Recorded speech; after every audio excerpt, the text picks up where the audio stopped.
आपण थेट जाऊया छत्रपती संभाजीनगरला। पालकमंत्री आणि मंत्री असलेले संजय शिरसाट यांची पत्रकार परिषद। या प्रकरणाची यासाठी चौकशी झाली पाहिजे। याला राजकीय स्वरूप देऊ नका कृपया करून। हा जो प्रकार आहे हा अत्यंत गंभीरपणे घेण्याचा प्रकार आहे। मी मागेही सांगितलं, कालही बोललो, हे धर्मांतर करणं एक, लव जिहाद करणं दोन, आणि ड्रग्सचा व्यापार करून इतर समाजातील लोकांना बिघडवण्याचं किंवा त्यांना नशेखोर बनवण्याचं काम तीन, अशा तिन्ही स्टेजवर ही यंत्रणा काम करते। हे एमआयएमचे जे आहेत ना सोकॉल्ड नेते, हे सुद्धा या कुणाचे तरी मोहरे आहेत, म्हणून याचा तपास फार लांबपर्यंत जाणार आहे। मोठा त्यातून रॅकेट बाहेर येणार आहे। कुणाशी इम्तियाजचा कुणाशी वैर किंवा माझं त्याच्याशी वैर म्हणून हा प्रकार चालला असं समजण्याचं कोणतंही कारण नाही। पोलिसांना मी नाशिकच्या पोलिसांचं काल अभिनंदन केलं, आजही अभिनंदन करतो। कुणालाही घाबरू नका, सरकार तुमच्या पाठीशी आहे। कोणी दबाव टाकायचा प्रयत्न करत असेल त्याला निश्चित तुम्ही जेलमध्ये टाका, आणि परंतु या प्रकरणाचा छडा लागला पाहिजे। आजही त्या निदा खानचा नवरा कुठे काय माहित नाही, कल्पना नाही। त्यांच्यातर्फे कोणी दुसरं कोणी बोलायला तयार नाहीत, परंतु एमआयएम का बोलते याच्या मागचं कारण काही कळायला मार्ग नाही। म्हणून मला वाटतं आता एमआयएम यामध्ये पूर्णपणे अडकलेली आहे। जेव्हा पोलीस कस्टडी घेईल त्या टायमाला ते कुणाच्या इशाऱ्यावर नाचत होते तेही समोर येईल। म्हणून महाराष्ट्रामध्ये अशा घटना घडू नयेत, आणि आताच जर त्यांना पायबंद घातला तर भविष्यात अशा घटना घडणारही नाही याची आम्हाला खात्री आहे। पण हे प्रकरण संभाजीनगरमध्ये सुरू असताना ओवेसींचं आज तिथे येणं आणि एमआयएमचे सगळे लोक तिथं संभाजीनगर काही हे म्हणजे राजकीय बरदास्त आहे। हे राजकीय बरदास्त नाहीये। त्यांना मुख्यमंत्र्यांनी तर डायरेक्ट सांगितलेलं आहे की मी त्यांना सोडणार नाही, म्हणून त्यांची भूमिका स्पष्ट आहे। परंतु एक लक्षात घ्या की ओवेसी येतो महाराष्ट्रातले सर्व, मग तो मुंब्रा असेल, मालेगाव असेल, नाशिक असेल, मुंबई असेल, इथलचे त्यांचे कार्यकर्ते संभाजीनगरला का जात आहेत? काय त्यांना मेसेज द्यायचा आहे? त्यांना कशासाठी त्यांनी बोलवलेलं आहे? या प्रकरणामध्ये आपण म्हणून सांगितलं की हे गांभीर्याने घेण्यासारखं प्रकरण आहे। आता आपल्याला जेलमध्ये जावं लागेल ही एक भीती त्यांच्या मनामध्ये आहे, आणि आपला मुस्लिम मताचा एक धाक दाखवून आपल्याला हे प्रकरण मिटवता येईल का असा सुद्धा त्यांचा प्रयत्न आहे। परंतु मला वाटतं सरकार यांच्यापुढे झुकणार नाही। सरकार यांना त्यांना त्यांची जागा दाखवेल। पण या प्रकरणामध्ये आरोपी असलेलं मशीन पटेल जे आहे त्यांनी आज शहरामध्ये सगळीकडे बॅनर लावलेत आणि ओवेसींचं स्वागत केलं। एकीकडे आतमध्ये असताना अशा प्रकारचे बॅनर लावले सगळं, आणि ही मस्ती आहे ना। तो मतीन त्याला काल पकडलं पोलीस चौकीमध्ये, आता तो लॉकअपमध्ये आहे, आणि त्याच्या नावाचे बॅनर शहरभर लागतात। ओवेसीचं स्वागत करतोय तो। आता एक आरोपी ज्याला आरोपी केलेला आहे तो ओवेसीचं स्वागत करायचं कारण काय? असं कधी होतं का?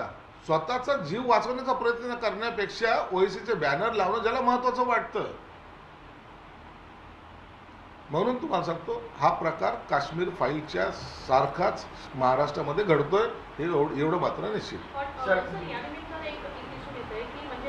औरंगाबाद जसं तुम्ही म्हणाला की संभाजीनगरामध्ये ज्या पद्धतीनं सगळे एकत्र येताना बघायला मिळत आहे, तुम्हाला वाटतं की संभाजीनगरामध्ये एमआयएम आपल्या शक्ती प्रदर्शनाचा एक प्रयत्न या निमित्तानं करत आहे? कारण नाव तेव्हा बदल केलेला आहे औरंगाबादचं, त्याच्यानंतर अशा पद्धतीच्या घडामोडी मोठ्या प्रमाणात लोकांना बघायला मिळतात। बघा, औरंगाबादचं संभाजीनगर करणं हा भाग वेगळा आहे।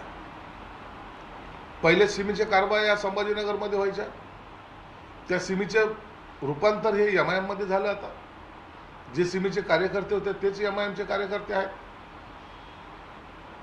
संभाजीनगर झालं म्हणून आम्ही दुखावल्या गेल्यामुळे धर्मांतर करतोय का? नाही।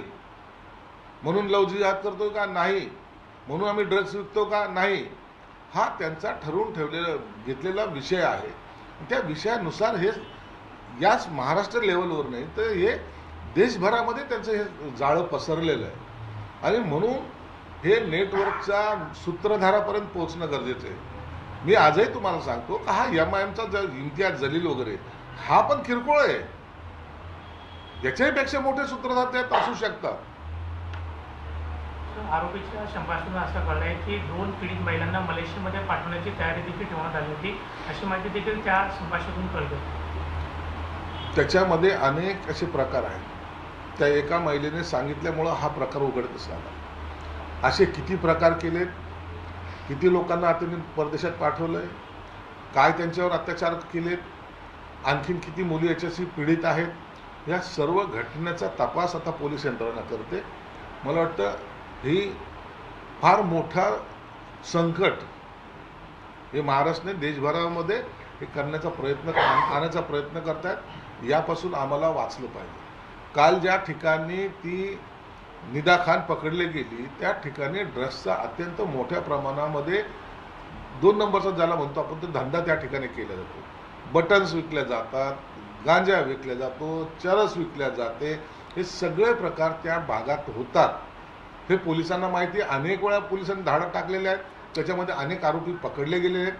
काही लोकांना मोकोकासुद्धा लावला गेलेला आहे. परंतु हा प्रकार आता सर्रास कसा चालेल आणि आम्हाला राजकीय वरदास्त आहे असा भासवण्याचा सुद्धा त्यांचा एक प्रयत्न आहे. सर, पण MIM जी आहे ती कायम भाजपची बी टीम राहिली असं विरोधक वारंवार म्हणतात. इम्तियाज जलील यांना म्हणूनच अटक होत नाही का? सामाजिक न्यायमंत्री आरोप करतात पण त्यांना अटक होत नाही, यामागे कुणाचा बरं असतो? MIM ही भाजपची बी टीम नाहीये. त्या प्रकारचा ते आभास निर्माण करतात आणि असं दाखवतात की आम्ही काही जरी केलं तर भाजपवाले आम्हाला वाचवतील. हे त्यांनी डोक्यातून काढून टाका. पश्चिम बंगालमध्ये यांच्याच विरोधामध्ये लढून हिंदुत्वासाठी नारा देऊन भाजप आज पश्चिम बंगालमध्ये सत्तेवर आलेली आहे. म्हणून ही MIM वगैरे भाजपची बी टीम म्हणण्याचं काही कारण नाही आहे.